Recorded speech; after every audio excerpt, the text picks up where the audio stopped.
Good evening and hello to my Facebook family.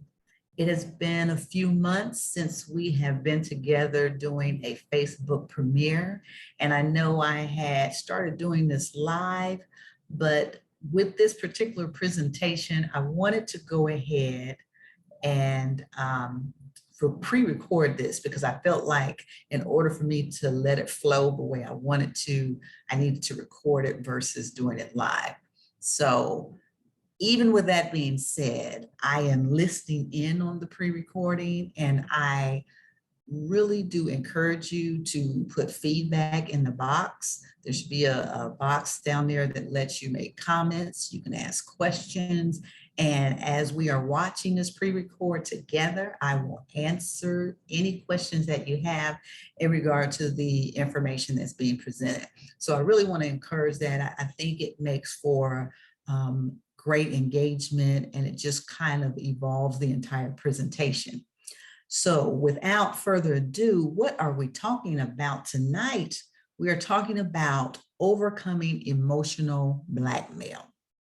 And some of us may be aware of that terminology. It is a real term, and some of us may not. So let's jump into this and walk through it a little bit and see what nuggets we can take away from this tonight.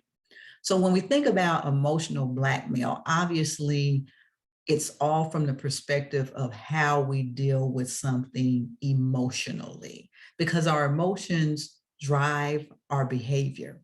Our emotions drives what we think. Our emotions are a true force in our behavior.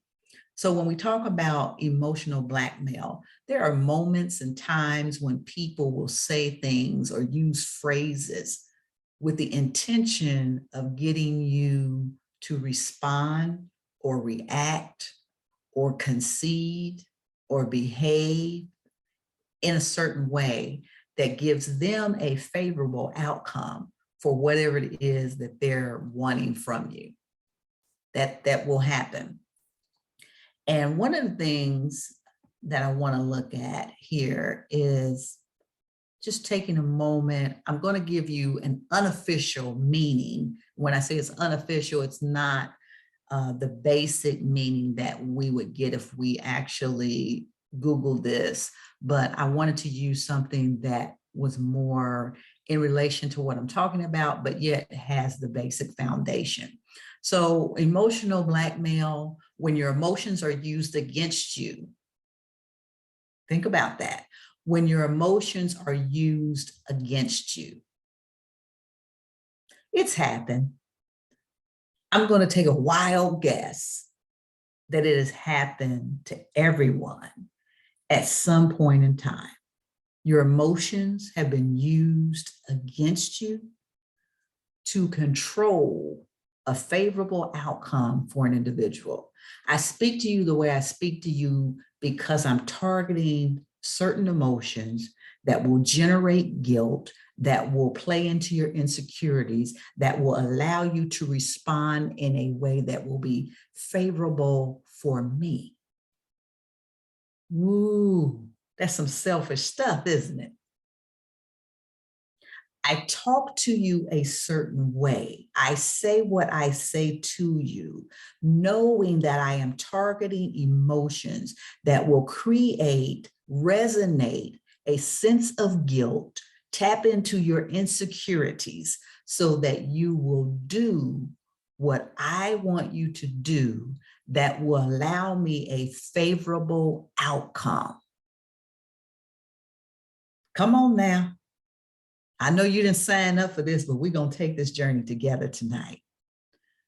People have done that to me. People have done that to you.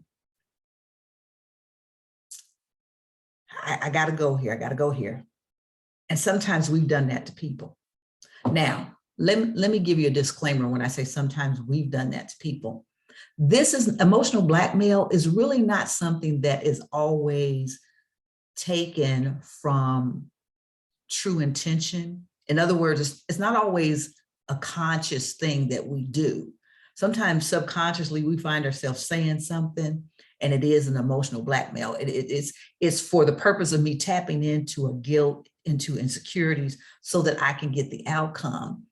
But it wasn't really intentional. But when the words came out, they came out, and I said what I said, and wow, this is what it created. Not always intentional, but yet it is something that we can at any point in time be guilty of using a phraseology or be guilty of using certain words that will bring about an emotional trigger. So that's what we're looking at when we talk about emotional blackmail. And, obviously, many times this is intentional. Many times this is consciously done. Many times it is with genuine, true intent. I'm saying what I'm saying because I want you to feel a certain way, right? I want you to feel a certain way. So now that we've gotten a handle, or what I think is a handle, on what the definition looks like, let's see where we can go with it now. Now that we're in the thick of this idea of emotional blackmail, we got to understand it better. The if you weapon is what we use. We use the if you weapon. What is that, Sandra? What's the if you weapon? Here's some phraseology. When you hear this, I want you to remember emotional blackmail. The if you weapon says, if you loved me. How many times has that been said? Has that been said to you? Have you said that to someone? Because see, now the wheels are turning and you're like, oh my gosh, I didn't really think of it that way. I didn't really think about what I was doing when I said that.